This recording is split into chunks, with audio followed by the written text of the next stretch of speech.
Welcome to the Hello Flow podcast, a space where we bridge together professional success and career alignment with personal well-being.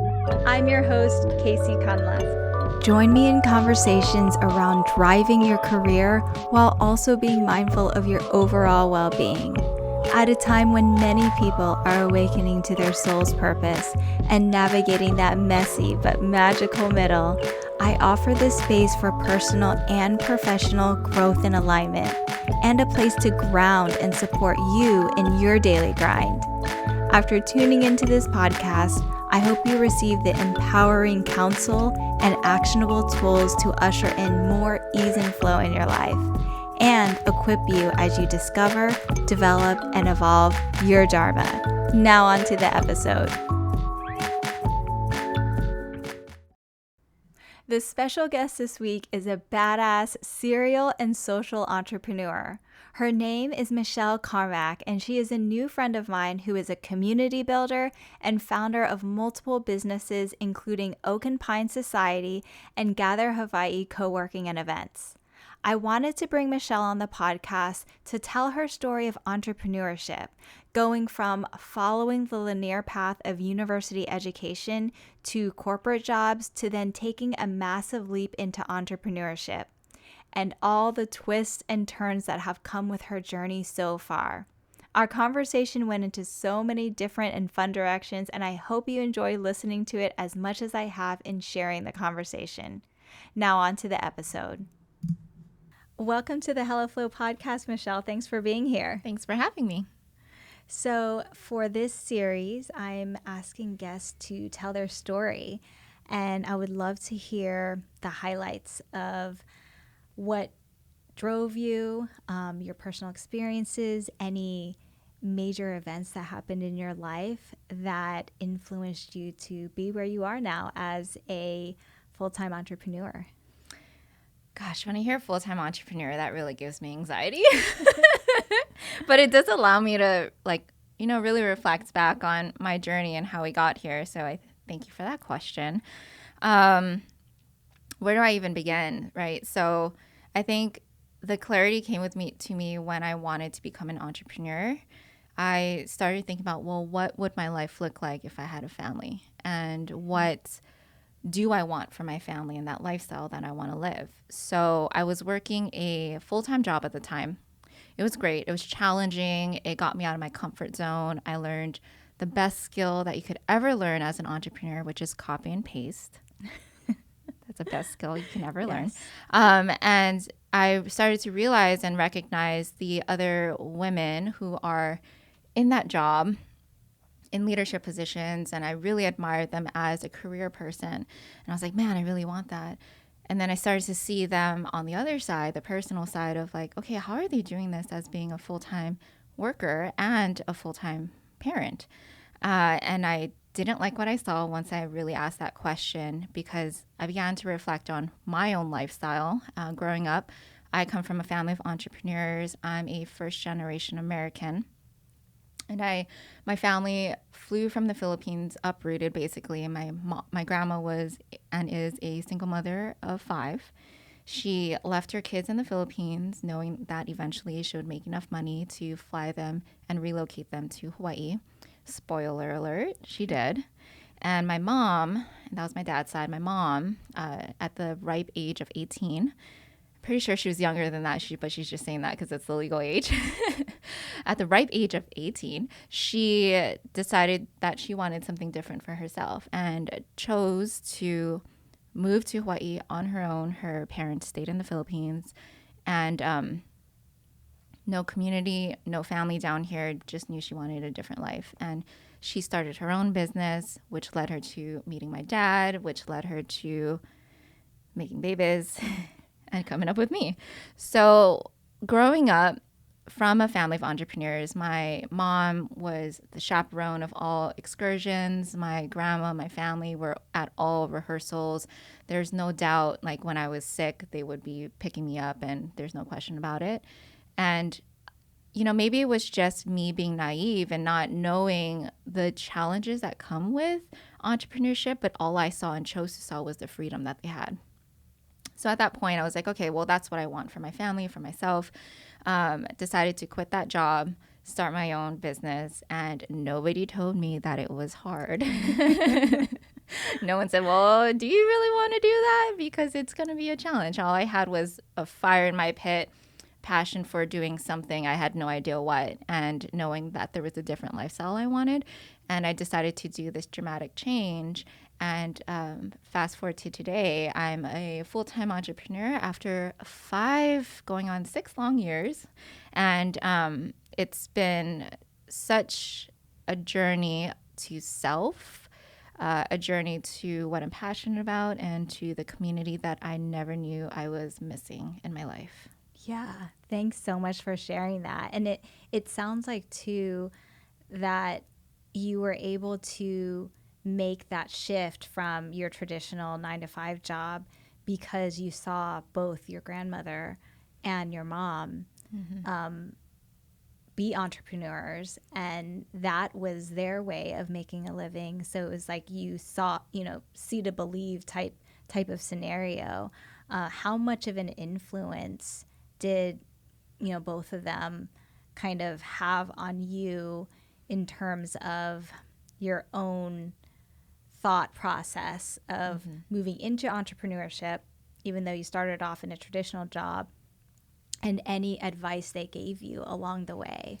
Clearly they didn't say it's going to be really hard. Yeah. And I thank them for that, because I think that if I got into my own head, then I wouldn't have made the leap or even tried, And that's what I love about my family. And I come to realize that that's a privilege of mine, of like having a very go-getter kind of, you can do it kind of family. And it's been good and bad at the same time, because there's been moments where I'm like, why didn't you tell me that there's a different way of doing things, But to get back to your question, any advice that they gave me, they really just led by example, I would say. And what I saw was, shoot, if grandma could do it and not know how to speak a stitch of English or put 2 words of English together, and she was able to support her 5 kids as a single mom when she was selling puka shells and kukui nuts in the old international marketplace as a kiosk, then scaling that business to wholesale those kiosks, and then flying her kids over. Like, I was like, grandma's a badass. Like, she could do it, so can I.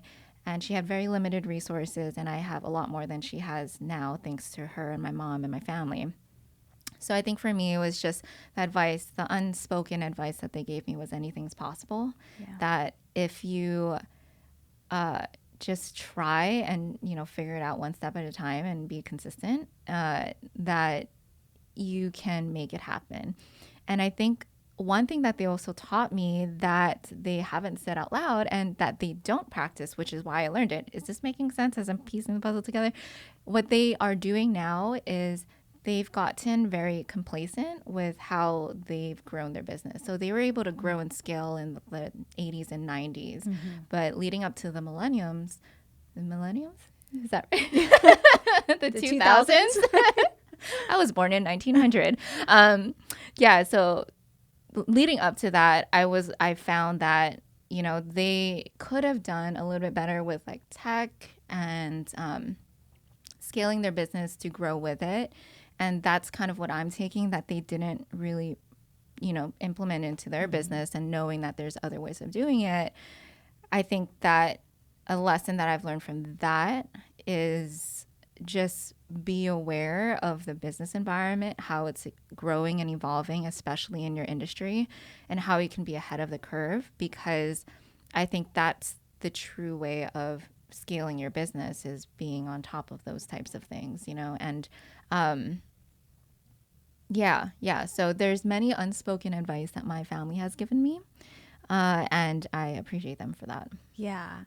And so I actually want to go back to when you went to university, and was that, even though you had an entrepreneur family, was that like an expectation within your family for you to go to university? And then because then you graduated, what kind of got you to just go straight to a traditional job versus going straight into trying to have your own business? Well, I don't like saying this because it's so like cliche. Like I dropped out of college and then I'm an entrepreneur. Like that's so cliche, but I did. So I went to school. I was never really the best learner in high school. So I did try to go to college and I was, basically white knuckling through learning and like, oh, this, I'm not a great test taker, but I'm gonna do it. And I did it and I was doing good. But then I realized because I was paying for my own schooling as well. So I was not going to become a stripper. That was not part of my moral set. So stripping was out.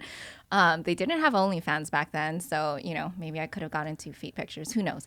But I realized like maybe let me just try to make money first and we'll see where we go from there. So I went into retailing full time. That's where I learned how to sell. And then after that, I went into banking for quite a bit, which my mom encouraged me to do because she knew I didn't want to go to school. So she encouraged me to, try banking, and I did that for quite a bit. So because I was making pretty steady income, it was tempting, and I did take the temptation to just drop out of school and just run with the full-time career. So I'm like one credit away from my associate. I'm just like, I don't know. We'll see. But yeah, and then that led me to more of a clerical job. And that's when I started to work in a very corporate setting of, banking is sure, it's corporate. It has the framework and structure. But this was like a real corporate job where we had different departments. We work closely. There's project management. There's like a lot of clerical things, a lot of white collar structure there. So that's when I got the taste of it. And at that point, I thought that was going to be my career. I was like, yeah, this is it. I like the stability. I like that there's a path. I love the challenge. I love the people who I'm working with because they're smart, capable, very supportive people. And when you're in a very high pressure environment, if you will, you feel like this connection with your teammates, like, yeah, we're in this battle together and it's us against the world. And this is like what we're doing. We're linking arms and we're fighting this battle together. So it was like that kind of fire within us until I realized that there was something more that I wanted in my personal life. So even though I feel like I could have took this, that career pretty far, I chose to kind of pivot and find my own self and identity between work and life. So, yeah. And so that's a really interesting story where it's, even though you had that entrepreneurial influences in your family, it didn't really hit you until you experienced the stable corporate job. Oh, for sure. Where it's, and your mom also encouraged you, hey, go into banking. That's a traditional kind of path. Yeah. And so you came to it on your own. I mean, yeah, if anything, watching my parents struggle, as an entrepreneur, I was like, I don't want that. Nobody wants that. That looks really hard. But it wasn't until I found a reason to go through the struggle of like, okay, maybe it's worth a shot because having that, steady Eddie kind of job is very, it feels safe, you know? Yeah, it's safe because you have that steady income coming in. Is very predictable. You have the path, you have like the career path. This is what you do. You go from associate to manager or supervisor to manager to leadership position. Like there's a clear path that you can take. Yeah, definitely a lot of safety there. And then, unfortunately nowadays it's not always guaranteed because there's layoffs too. Oh, for sure. I think that's what the pandemic showed us, right? It's like that fake or that facade of it's safe to be with an employer. Yes. I think we all realize that it's not true. You know, anything can happen, recession or not, or pandemic or not. Yeah, and even though you're in something that's stable, but if something's calling you, internally outside of your body that you feel called to do, or there's some kind of drive for you to address in the world or to serve, then yeah, if you have a plan and if you have the support to go for it. So I'd love to hear that about your story in terms of what drives you. And you talked a little bit about that in terms of how you wanted to see your family life. How was that transition when you did decide, okay, I'm in this corporate or regular job and there's something outside of me, outside of this, even though I can take stuff from this experience. What was that transition like? How did you feel like? How long did it take? Was it an immediate leap or were you building stuff on the side? Man, I should have brought my journal. Well, for the record, looking back on things in hindsight, I would have done things totally different. I think that the common story of entrepreneurship is like, make the leap and who knows what happens. And that's just very, we need parents at that point. Like, to tell us like, no, don't do that. That doesn't sound, responsible at all. So, looking back at it, I would have continued to build my business with my full-time job and find clarity. And as you're watching this, like, take this as a grain of salt because everyone's journey is different. And in hindsight, for me, the situation and environment that I was in is totally different from your, environment. So I for me, because the environment that I was in, it was very connected to local businesses. So I could have very well, picked up a position that worked directly with these small businesses, understand what they're doing right, what they're doing wrong, how they're managing their staff, how they're growing, they're scaling, and then, do the same path that I did, where I started with a community and then figured out what I wanted to grow from there and what industry I wanted to go into. So, looking back at the transition that I had, with all that wisdom aside, looking back at my transition, it was hard. Like, at that time, my circle of friends were still working with my previous employer. A lot, and if not all of my friends were there because you just work and that's where, your circle of people are. My husband at the time was also working off island, so he wasn't there when I was, going through these depressing moments of what have I done? So I was really alone, and I also didn't have a dog at that time. Chief, my dog, he's a Staffordshire Terrier Lab. We'll get to him in a minute. He's part of this story. But that was a very sad, lonely, very awakening kind of year. It was a very long transition for me. And within that time, I realized that's when I wanted community. I told myself there must be other people out there who are looking to design life on their terms, who are considering or even curious about entrepreneurship. I feel most comfortable around women because I went to all girls school in high school. My community has always been women. My family, obviously, I come from a lot of strong female leaders there. So women has always been my jam. I always felt comfortable there. So I started with a community of female entrepreneurs, which is called the Oak and Pine Society, based in Honolulu, Hawaii. And that's when we started having regular meetups, conversations, skill sharing, just a really safe space for us to be like, hey, here's what I learned. What did you learn? Can we grow together? And then also a really, safe container for us to be vulnerable of like, I quit my job. I have no idea what's next. And I don't know where my next paycheck is coming from, because those are still very honest conversations that we have. So that transition, launching the Oak and Pine Society because I knew I needed it, that helped me through the first wave of my funk of like, okay, well, I'm just going to link arms with other people and try.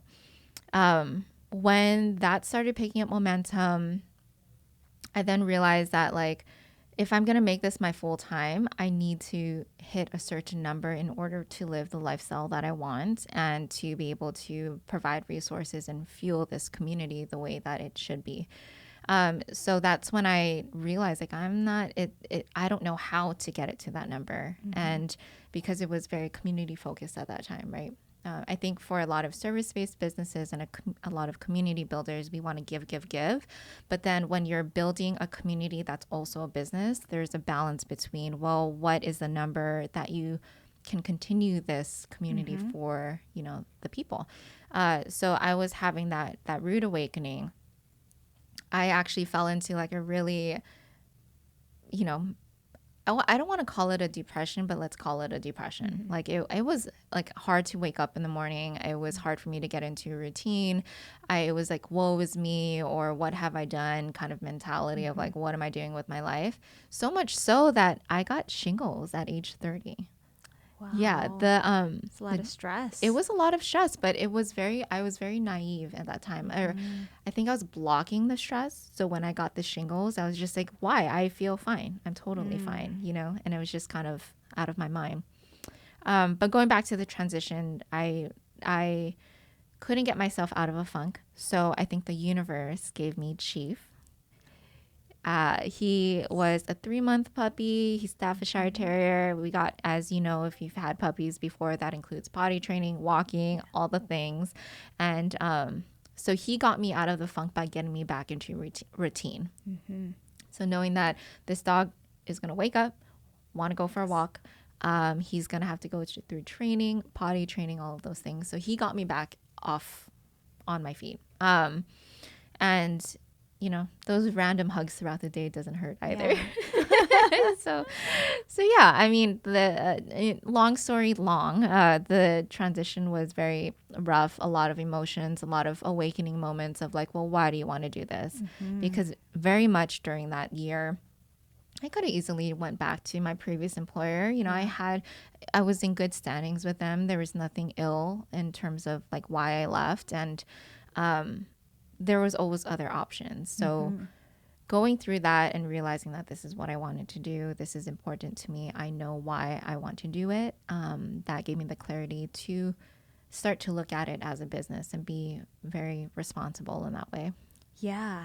Thanks so much for sharing how that transition was. And I think, like you mentioned, that there's a lot of discussion, especially even during COVID and right after COVID, about everyone, wondering, is this it for me? Am I really happy doing what I'm doing for a living? Am I getting what I want out of it? What's this personal ROI?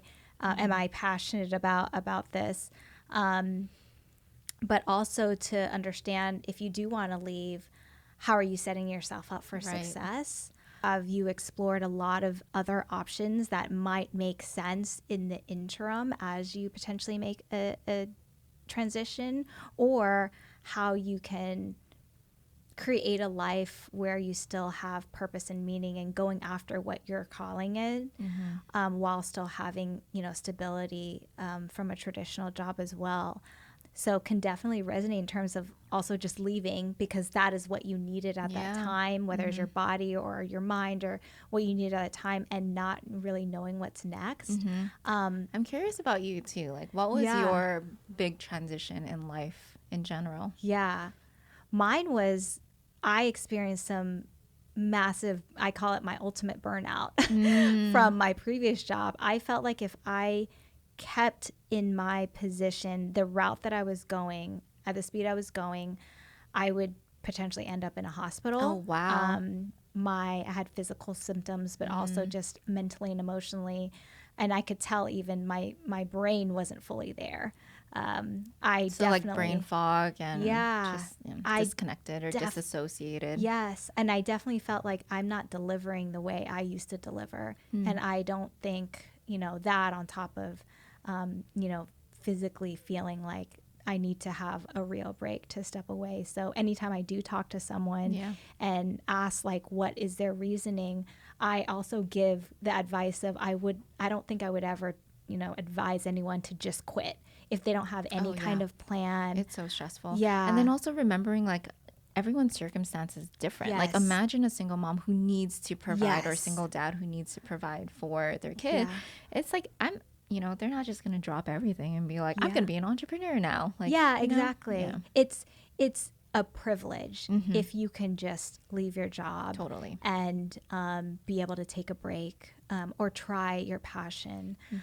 So to think it through for sure is like the advice. And so thank you for being vulnerable and sharing that story about, yes, you knew you wanted to, at the time you wanted to go for something that you really believed in, and I'm not sure if this is if I wanted to do this, even though there's experience that you enjoyed there.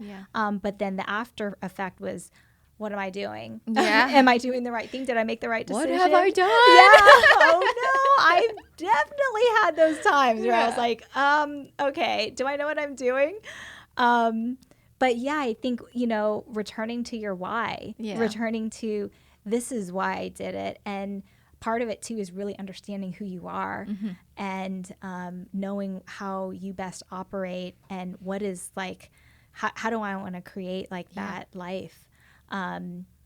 So I'm actually curious, before we go into like all of your different ventures, is there's so many. Yes, and they're all amazing. Oh my gosh. Thank you. What did you take from that corporate experience into how you either started or run, or any inspiration behind any of your business ventures? Again, copy and paste. Yes, very important. Copy and paste, very Excel. important. If there's one skill that you can take from corporate America, it's copy and paste. PowerPoint presentations. I think there's a lot. Like, I think learning how to work with people is a big thing. Now that I'm in the business now that my business is in a season where I am starting to think, well, what and how are we going to scale it? Like, knowing like different departments, and like even as an entrepreneur who's doing everything on your own, like I have an employee now, Sammy. Shout out to you. Hi, Sammy. Hello. Yeah, it's just a team of two. But before that, it was just me. And being able to compartmentalize of like, okay, who am I today? What department am I focusing on? Is it sales and marketing? Is it operations? Is it customer service? Like, what is it? And being able to kind of navigate through all of those different roles. I don't think I would have known that unless I worked in corporate America, and there's a reason why there's structure in there, is because once you start to scale and you have so many people involved in this mission that you're pushing forward in this product and business, like, you have to give people direction. Yeah. And that's what I chose to do with myself, is like, if I can choose to have those types of departments, then I can be very focused.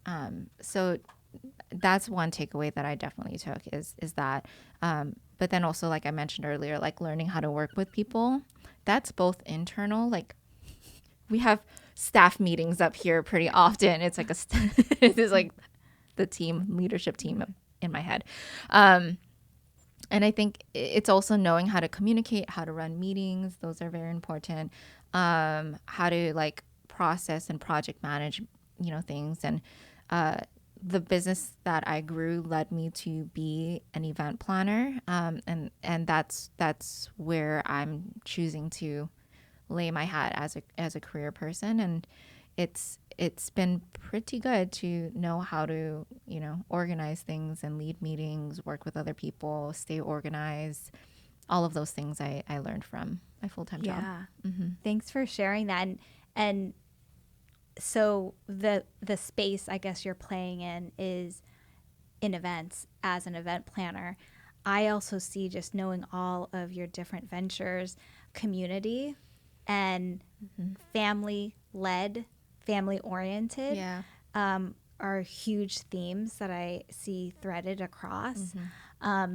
So I'd love to hear like what that means to you. I just really wanted to party all the time. Yeah. I just wanted to have like different experiences with people. And I think that was my biggest thing, is like, when I say party, I'm not talking about like, in the clubs, 5 a.m. No, like I'm in bed by 8. Let's be real. But like experiences and a thought came up when we were talking earlier of like, well, realizing what you why you want to be an entrepreneur. For me, and still to this day, I have to re-ask myself that question over and over again, because the battle that you experience early on in your business still follows you throughout the whole journey. Like it's true when they say there's a lot of ups and downs in business, and when you're in, the valley part of it, you just have to really question, well, what am I doing? Is this still aligned with what I want and who I want to be? And what I always come back to is experience. Like, I want to be able to live this human experience with all the emotions, good, bad, however you want to name it. And I want to experience it with people that I love, that have the same values as I do. I want to be able to contribute to my family the way they contributed to my life. So like having those moments of reflection really aligns me with what and how I want to be. And, as an event planner, and I'm not like a wedding planner. I can't deal with bridezillas. More power to the women who, my wedding had 8 people in it. So that's my relationship with weddings. But I like destination management. So this is with corporate America.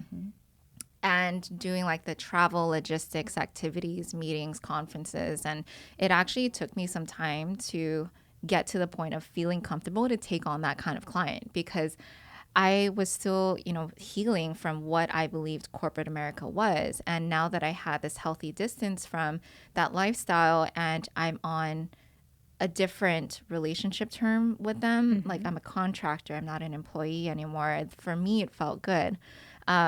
And then it helped me realize that that's where I really want to grow into. I love the challenge of these moving parts. I love making it easy for the guests to experience on something that could be very complicated and stressful. Like, how can I make it easier for that person? And for me, it's fun to, the analogy I can think of, and I tried coding once, so I don't know if this is like a good analogy or not, because I didn't go too deep into it, but like if you like code on the computer and you're writing this code and imagining how it's going to play out and, affect the program or software that you're building, and when you finally hit play and it does what you want, that's what I see, how I view event planning is like the end goal of this program or this event is to have this result, which is employees feeling happy, feeling like it went easy, it was smooth, the client is happy that they hit all points, employees are happy, blah, blah, blah. And that's kind of like how I view planning events. It's like you're putting these pieces together, and eventually you're going to hit play, and you're going to see if what you predicted was right or it wasn't. And if it wasn't, you got to fix it. Yeah. Like that. Yeah. Well, I think that's really interesting. I'm glad you brought up the contract position, because I know we had briefly chatted about it before, where yes, you have different businesses as an entrepreneur, but you're also supplementing it with working for other businesses. Yeah, they got the money. Yeah. And it's, this concept of a portfolio career where you can have these different areas that you play in while also building your own business too.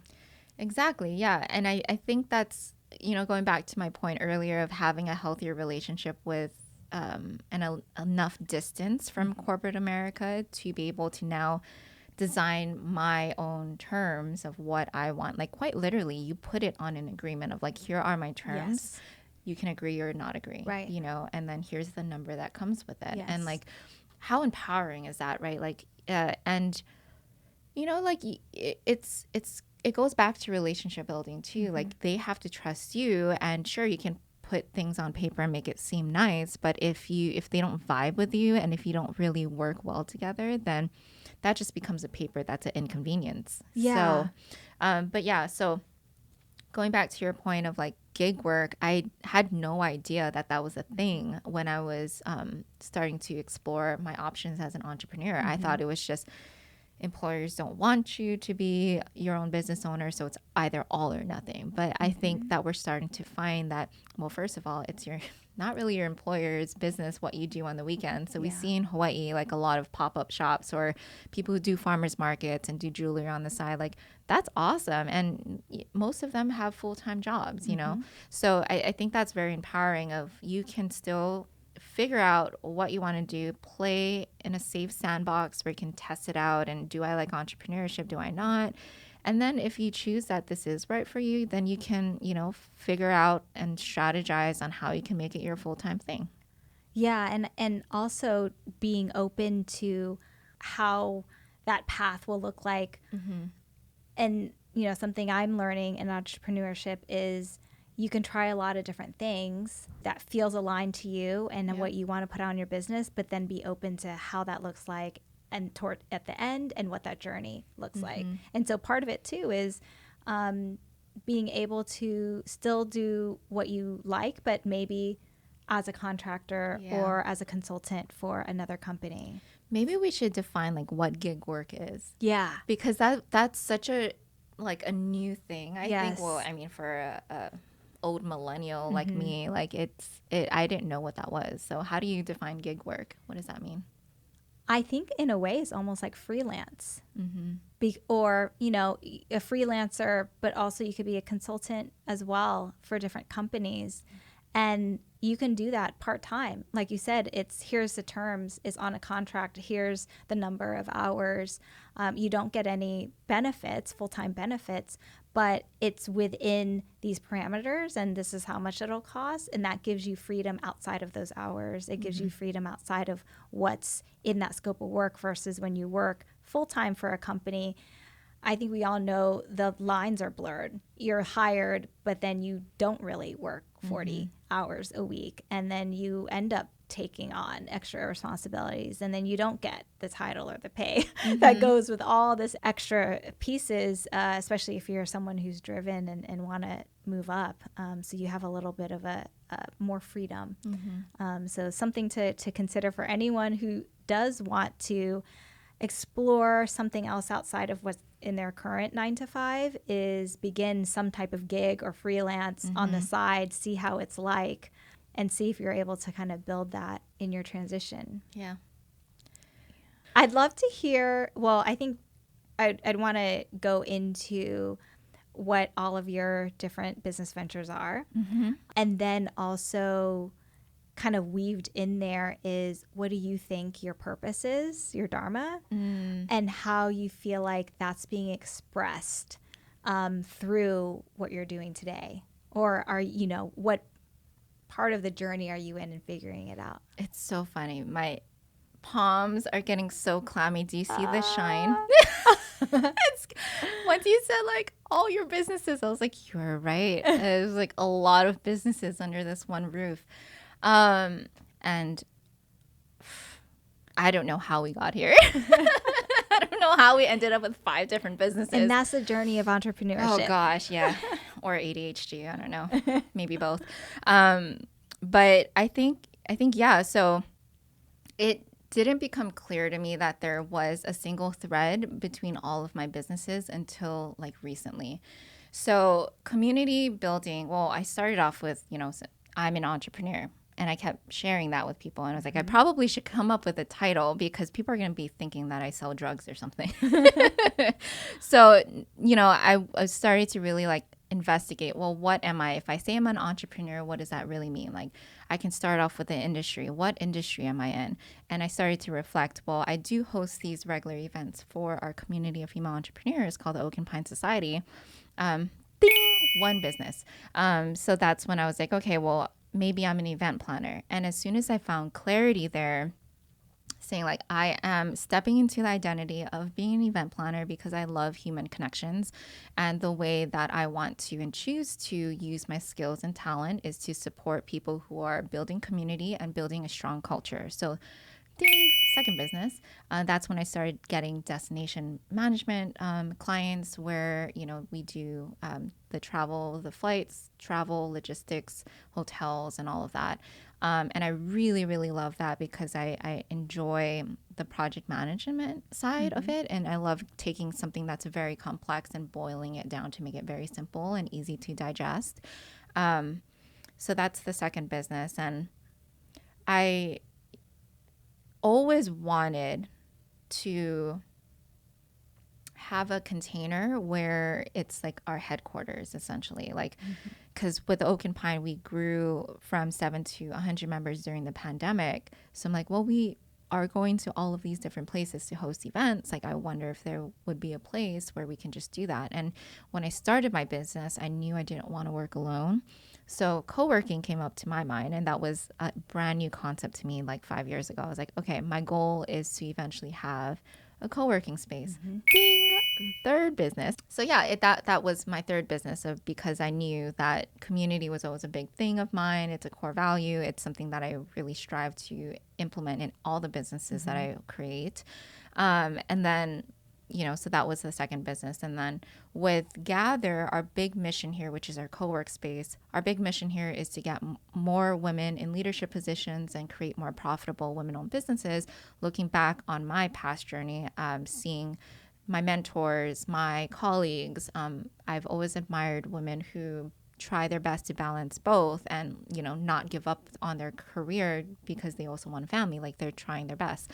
So I realized that we're taking care of the entrepreneurship side by, giving resources and community to new entrepreneurs. How am I going to support that second part of the mission, which is getting more women in leadership positions? So, ding, what is this? The fourth one. So with that, we created and it's still in beta. Kaycee's part of it. Thank you for being part of it. We're still in beta, which is called Work Tribe. It's a program, a maternity transition program that helps and supports women through community resources and co-working, essentially, to ease back into the workforce. So it's, as we know, being a new mom, that's just a huge transition. And with any transition, whether you're being an entrepreneur or you're being a new career mom, you have to figure out like what your new, rhythm looks like. So providing women with the community and the resources to figure that out for herself, that's what we're looking to do with the Work Tribe program. And I'm looking to partner with other employers that want to support their female employees by providing this as an employee benefit. So that's still in beta, but that is my third business. And then the last business that I have under this roof is a planner, like a physical planner. I wish I brought it. But, the idea of planning is I designed it for myself where it's a 3-month planner. It starts with what are your rituals that you want to try for this quarter. And that's your morning, your work day, and your evening rituals. What are your mindset? What boundaries are you setting for yourself? What are the 3 top goals that you're looking to create? And then, it's a daily planner where you start with mindset. You do morning journaling. You have a memorable moment.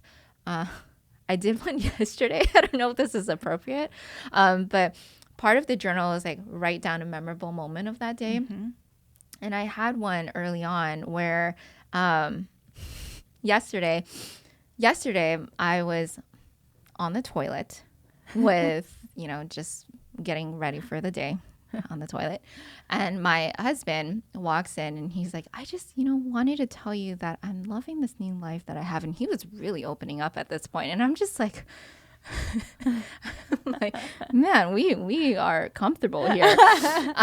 And so he was opening up and I wanted to hold space for him, so I was just like, okay, I'm just going to clench that for a moment and just listen to what he has to say. And we are doing this. Okay.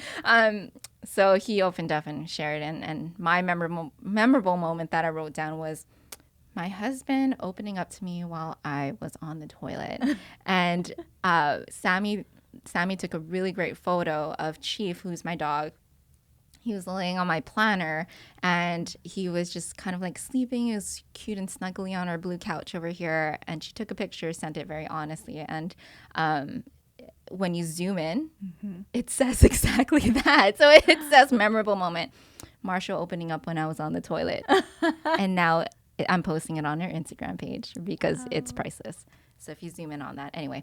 So that's that I have no idea where I got. Oh yeah, so that's my fifth business is the planner. Because I believe as an entrepreneur, as a career person, getting your mindset right and really aligning with your actions before taking it, that is important. Yeah. And I see how you operate, and I'm, involved in most of your businesses.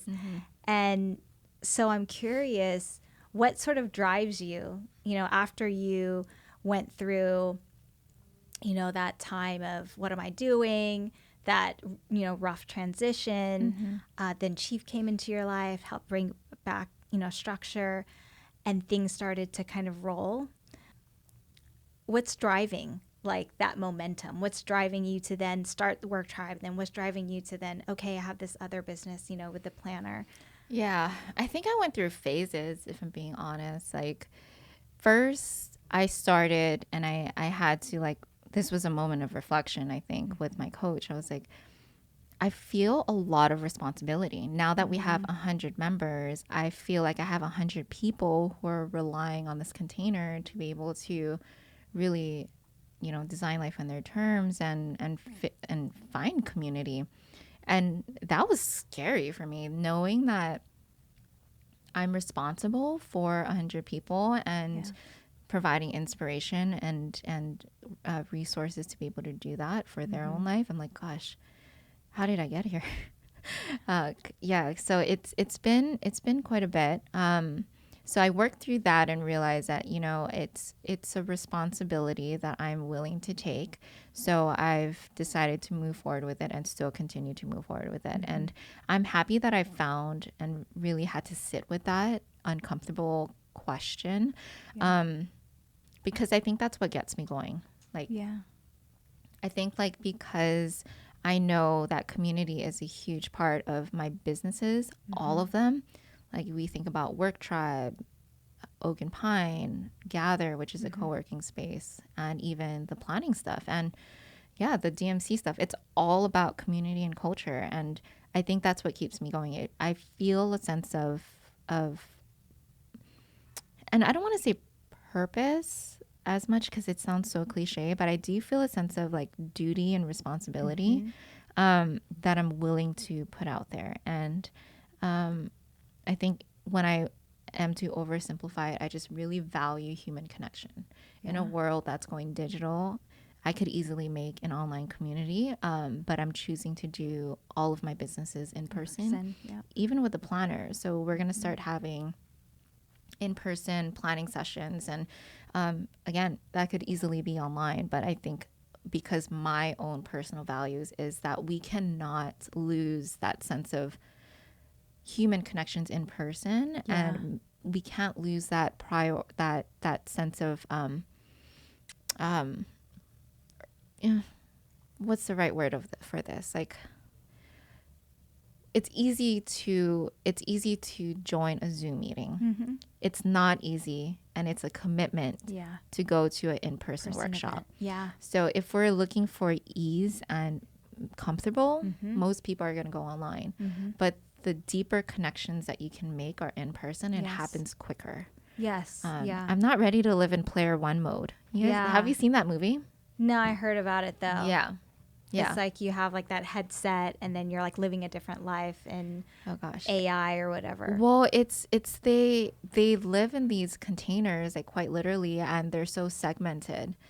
And they basically have their life in this virtual world, and that's their identity, and that's where they choose to hang out and be in. Spoiler alert, if you are going to watch it, hit silent or mute. But at the end of it, they realized like they ended up shutting down that virtual place like twice a week or something, so that people can continue to like, connect in person. Yeah, because I think that's important, and I think that's the same thing with real life. Yeah, I agree. Anything in person, because it's more dynamic, it's there in the 3D versus virtually is going to be more powerful, and that connection will be greater. So thank you for providing all of these spaces thanks. For the community here. Well, thanks for being part of it. Yeah. And Yeah, thanks again for providing these spaces for all of us to connect in person, for us to share resources, to learn from each other, to commit to the life that we want to design for ourselves, and to support each other in that process. So that has been, a key part of my own integration when I moved on island a year ago. So thank you. And also, what are you kind of thinking, even mid to long term, in terms of what other things you want to offer? Is there sort of like this North Star with Yeah. where you want to take your larger business? I've made the decision that I need to stop making businesses and just focus on what I wanted, on what's already working and what's working well, then just dump fuel to that. So I think my long-term goal is still the same mission, to support women. And how I do that will still be pretty similar, of creating containers and places, and my how we're already doing it. But I would say, like, my long-term vision is to be able to grow and scale a business that I can easily step away from. Like, I can still provide stewardship or guidance of, like, here's the vision, this is where we're going, but I don't have to be the main planner anymore, or I don't have to be the main person in operations. And I think that's something important for people who are choosing the entrepreneur route. Is if you're choosing, and I these were wise words from a mentor that I have and had back then, of like, if you're working in your business and you're not intentionally strategizing to scale it so that you can step away, then essentially you're just building yourself a job, and with no benefits, with no guarantee pay, and it's just a job at this point. So, when you're building something, especially from the ground up, setting the intention of, like, this is what I want the essence to be. This is my life that I want to live at the end of it. And this is how I want to feel fulfilled. And that on the journey is a lot easier said than done. Like, there's been a lot of parts of my path of, like, I should just, like, lean into this one aspect of my business because it's making all the money. But then I lose that sense of purpose and responsibility at that point, and then it feels like a job. So finding, like, the balance between the two is very important. And it's not easy. Like, even a few weeks ago, when I was beta testing and am beta testing Work Tribe, I, like, broke down the next day of that first pilot because I was like, this is so hard to have babies in the space, but I just want to help moms and I just want to have purpose in my business. And I think knowing, and that was a low and a reflection point again of, okay, well, if this is what you really want, then get creative and figure out the solution. Yeah. So, I mean, to summarize, what I'm trying to say is what I view myself as, I just want to be a person part of it, but it's running itself with the right people, with the right mission, people who are invested in it. And I can be part of it and not just the person, leading the ship anymore. It's like I can be the person who is, putting the events together and, yes. Yeah. You're designing, your life for the long term as well. You had mentioned this before with the planner, but are there any other practices, well-being practices that you do to help keep you grounded as you are running all these businesses and wearing these different hats? Oh my gosh. It used to be naps, but since opening the space 5 months ago, naps have not been an issue. But I do have, like, this, like, new wave of energy, so I don't necessarily need it, although I did go to sleep at 7:30 last night because I was so tired. But definitely, like, recognizing the self-awareness skill of recognizing what my body needs and if I'm tired, and then being able to communicate that. Like, I just need to go to bed early, and being able to set that up. So I would say, yeah, like a just developing the sense of awareness and communication skills to be able to like explain, but not have to explain, if that makes sense. Like, yeah, Yeah. communication and naps. I love that. I feel like sleep and rest is definitely underrated. But in recent years, especially with the whole COVID hit and everyone's thinking about how to redesign their life, it's starting to come back into focus and how that is just as, if not more important than exercise. Like if you had to pick between the two, is sleep. So. Oh my gosh. And I wish I had something like fancier to say. Like I go on meditation retreats once a year and I do yoga every morning. No, I don't do that. No, I'm totally with you with, yes, prioritizing sleep, rest, naps when you need it. So I'm getting practical. Like I still see the value in meditation, but there's also practical meditation, right? Of like having moments of silence and stillness and not necessarily having to jump on an app to do that. Like being able to do it throughout your day, I think is the ultimate meditation skill that you can develop. And that comes with practice. And, you know, it's just stillness. And sometimes it's not a comfortable place to be. To be still and quiet and like listen, but not listen, but do nothing. Yet something. Ooh, so poetic. So wise. Sometimes it's also just taking a walk around the block. Getting sun and just, you know, not listening to music or podcasts, just taking a walk and doing that. So. Yeah, the awareness of your surroundings. Like you hear the birds chirping. Yes. Yeah. I definitely do that with Chief during our walks. I'm like, oh, there we go. Nice. That's another practice you're doing. Fresh breeze, listening to the birds chirp, and then all of a sudden you hear Chief fart, and you're just like, oh, this is paradise. Now I got to pick it up.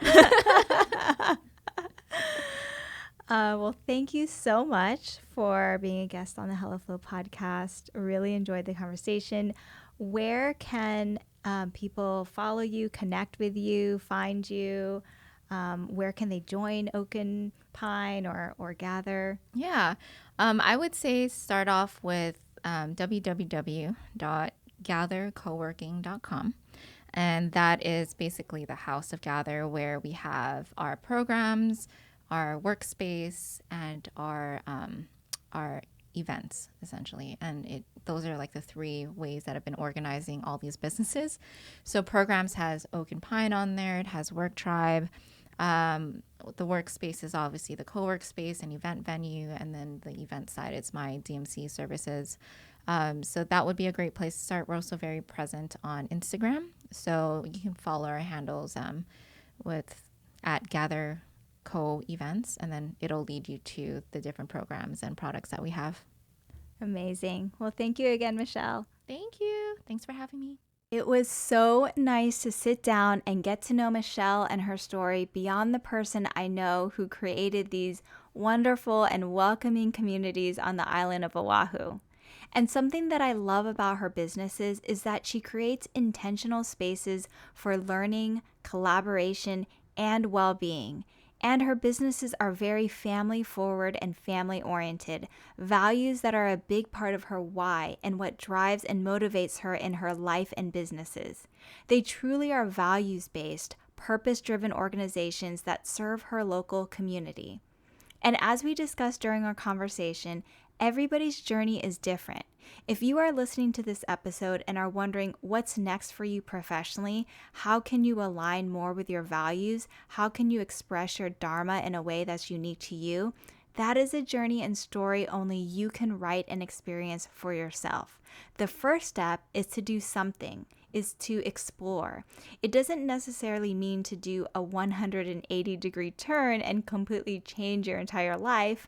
It can look like small, micro steps, and it can be making one small change outside of your comfort zone. It can look like talking out and strategizing what the options may be. It can also look like not eliminating anything, but rather adding something new to your life and career if you have the capacity. There are a few previous episodes I'll link in the show notes that can be a starting point if you are in a season of transition or about to be in a season of transition in your life. And so I will leave you with a quote from Mark Twain. 20 years from now, you will be more disappointed by the things that you didn't do than by the ones you did do. So throw off the bowlines, sail away from the safe harbor, cash the trade winds in your sails, explore, dream, discover. Thank you so much for tuning into this week's episode.